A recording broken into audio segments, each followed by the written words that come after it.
Yeah, buddy! Lightweight! Yeah!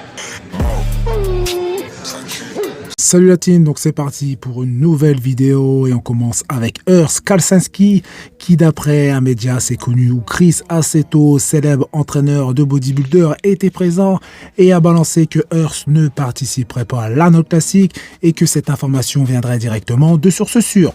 He should, is Urs doing it too, right? No, Urs is not doing it. Oh, so this should be a cakewalk for Ramon. Eh bien, très bonne nouvelle car Urs Kalczynski a lui-même démenti cette fausse rumeur et il a précisé qu'il serait bien présent à cette compétition pour défier Ramondino et tenter de remporter cette compétition. Donc, bien évidemment, j'ai voulu commencer cette vidéo avec cette nouvelle pour de suite ne pas faire circuler de fausses informations concernant cette rumeur car avec les réseaux sociaux, c'est très facile de balancer des âneries et bien souvent, les créateurs de contenu ne sont pas les derniers pour raconter n'importe quoi. Donc la présence de Urs Kalczynski à cette compétition est une très bonne chose pour le spectacle car il ne faut pas oublier qu'il fait partie des 3 meilleurs athlètes du monde de cette catégorie et j'ai hâte de le voir sur scène pour défier Ramondino. On enchaîne justement avec Ramondino que je viens d'évoquer rapidement, et bien le voici et je ne l'ai jamais vu aussi volumineux et on ne peut pas nier que son physique a littéralement explosé au cours de ces dernières années et pour beaucoup il aurait dû remporter justement Monsieur Olympia 2023 classique physique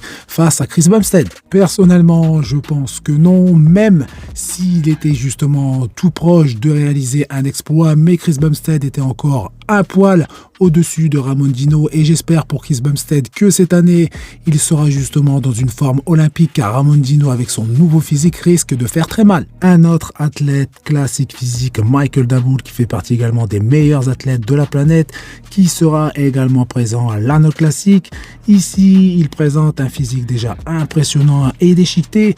Même si la photo a été prise de près, Michael semble plus volumineux alors qu'il était déjà à les limites en termes de poids et vu sa condition, je doute qu'il puisse garder autant de masse et j'aurais justement aimé connaître son poids de corps. Michael Krizo a annoncé qu'il participerait une nouvelle fois à l'Ampro Classic qui aura lieu en juin prochain et pour rappel, l'an passé, c'est à cette compétition qu'il a décroché sa qualification à Monsieur Olympia 2023 en remportant cette compétition face à Andrea Presti et depuis, Michael a réussi à améliorer son physique aussi bien sur la condition que sur l'équilibre, mais il doit justement encore davantage améliorer son dos. Ici, Antoine Vaillant avec une vidéo que j'attendais depuis le début de sa préparation, c'est-à-dire une vidéo où sa condition commence sérieusement à s'améliorer.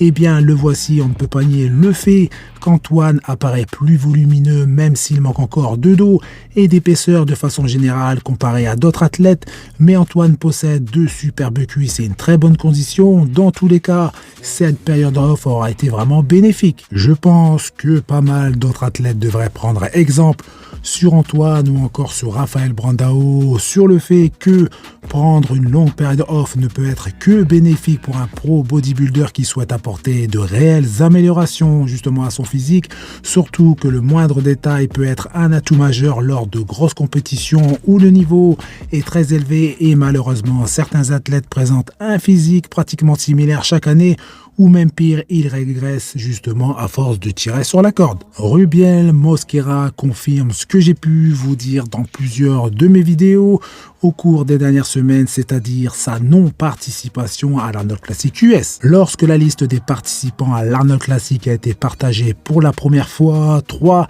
athlètes dont Rubiel Mosquera n'étaient pas sûrs d'être présents à cette compétition car ils étaient en attente de visa. Donc on sait maintenant que Andrew Jacked ne participera pas à l'Arnold Classic pour des raisons personnelles, et bien maintenant c'est au tour de Rubiel d'être retiré de cette liste car d'après un post qu'il a partagé lui-même, il se retire de la compétition car son visa lui a été refusé, mais aussi par rapport à sa forme actuelle qui n'est tout simplement pas celle d'un athlète en préparation à quelques semaines d'une compétition. Et pour finir avec Rubiel Mosquera, certains avaient annoncé qu'il participerait à l'Arnold Classic UK, mais Rubiel n'a donné aucune information à ce sujet et il se pourrait qu'il fasse également l'impasse sur cette compétition, ce qui voudrait dire qu'on ne verrait pas Rubiel sur scène avant le New York Pro. On enchaîne avec Nick Walker qui a enfin pris la parole par rapport à ses futures compétitions pour l'année 2024 et je vous mets justement la vidéo en question. All right, guys. So I know everybody's been wondering, what is Nick Walker's game plan? Competing wise, is he low key jumping into the Arnold? Is he getting an invite? What's going on? Well, there is no Arnold for me. That's just too soon.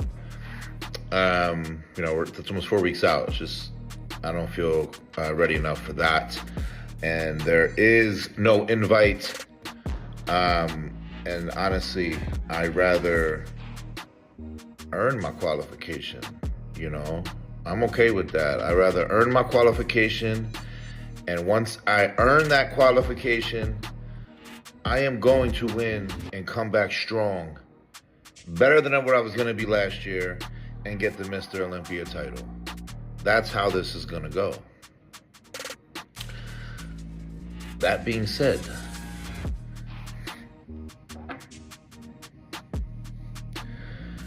I think 2 of these is better than 1.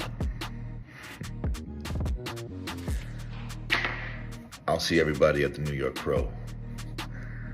Y'all better be ready for it, because I will be.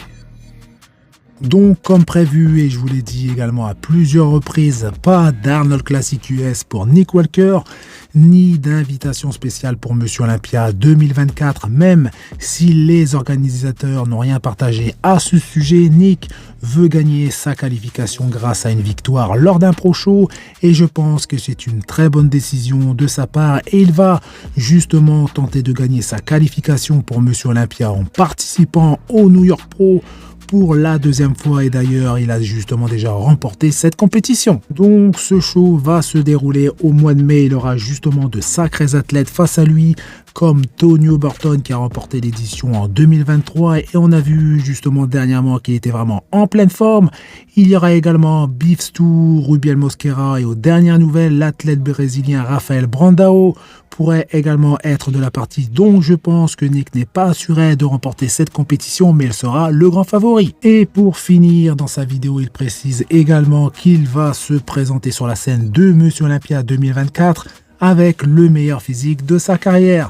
Dans tous les cas, on va attendre de voir le physique que Nick Walker va afficher sur scène en mai au New York Pro, car pour le moment, il n'a pas encore récupéré à 100%. Et on finit avec quelques images qui font plaisir de Big Ramy, car elles se font rares, donc il s'entraîne toujours très dur pour essayer de revenir à son meilleur niveau pour le prochain Monsieur Olympia, donc Monsieur Olympia 2024, mais avec les problèmes que je n'ai plus besoin d'énumérer ou d'expliquer, sans compter qu'il commence à approcher de la fin de sa carrière à bientôt 40 ans. La tâche s'annonce extrêmement difficile, mais j'espère pour lui, pour ses fans et pour les fans de body qu'il réussira à afficher son meilleur physique sur scène. Donc voilà, c'est tout pour cette vidéo. Donc comme d'habitude, vous faites péter les pouces bleus, ça fait plaisir. Vous pensez également à vous abonner et à partager. Je vous dis à bientôt. Salut!